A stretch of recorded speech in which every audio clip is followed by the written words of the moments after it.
Alex from Rocky Mountain Bicycles in Vancouver, Canada. We're here at Interbike in Las Vegas, talking about some of our new bikes this year. Launching this year is a couple of new models. Vertex 2.9 Hardtails. We've taken 13, 14 years of cross-country racing experience and turned them into a new hardtail design here. We've taken our time to get into the sort of bread and butter 2.9er market and race bikes. We wanted to make sure that we brought something different to the market. We didn't want another Me2 2.9er frame. So we incorporated a couple of new technologies in this. First and foremost is the Shimano PressFit BB92 bottom bracket, which allows us, the idea is that it's a 92mm wide shell versus 73. So it's much wider, meaning we can get wider flares in the tubes to create a really stiff pedaling bike. The limitations there is the band clamp typically on a front derailleur, so you can only make the tube so big, but you still have to get a front derailleur on it. So we've also incorporated the direct mount standard.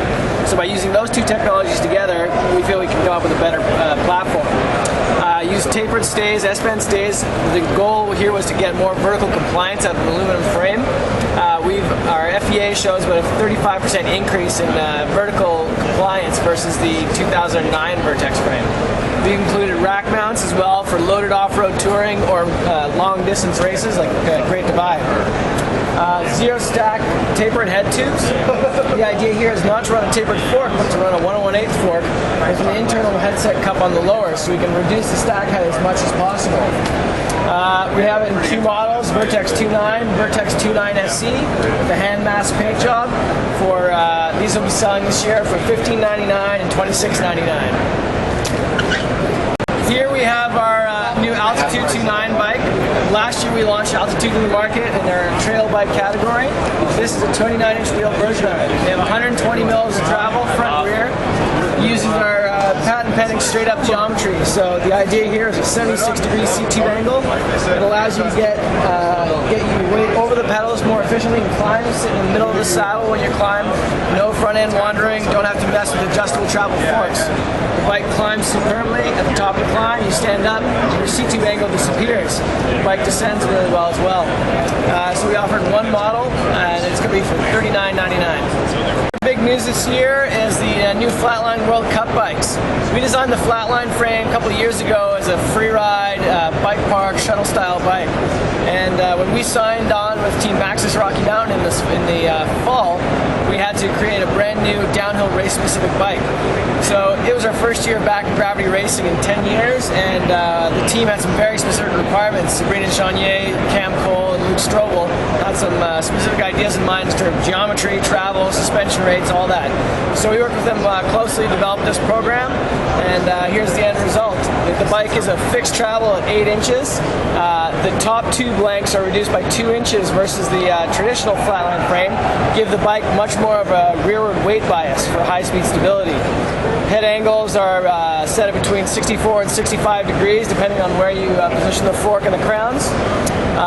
We've taken significant weight out of the frame at the same time, turning it into a race machine. New rear triangle as well.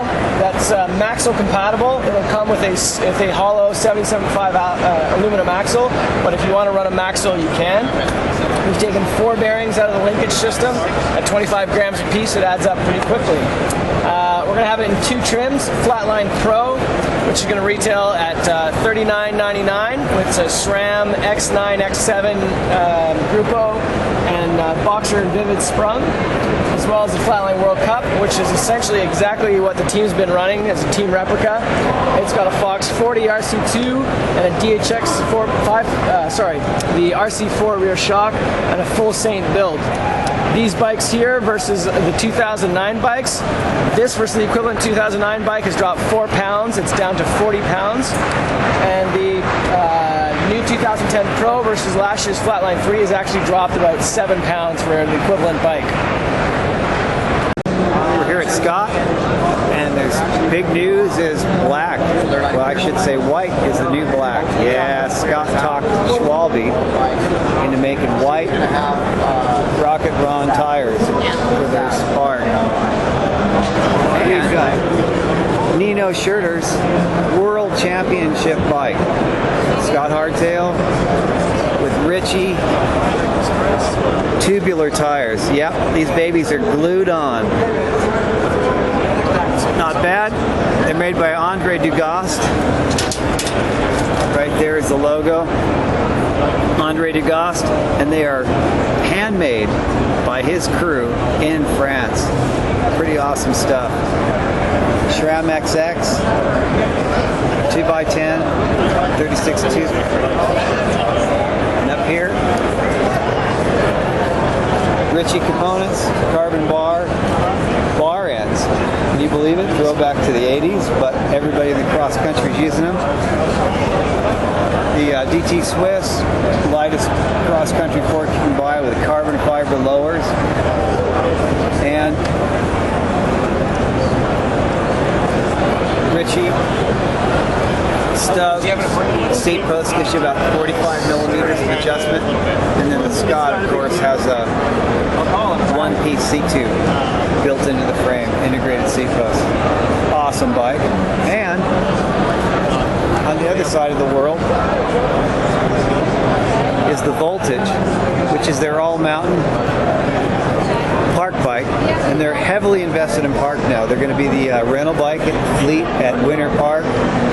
This is a beautiful aluminum frame, box, single crown, 7-inch travel fork, and SRAM shifting.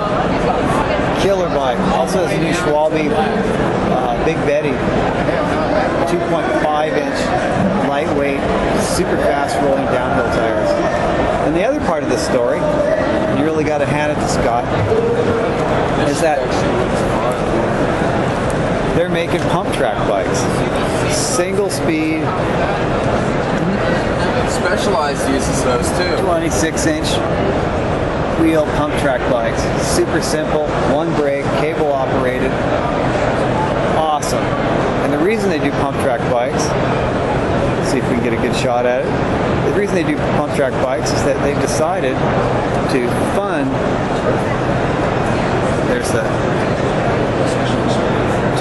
a pump track.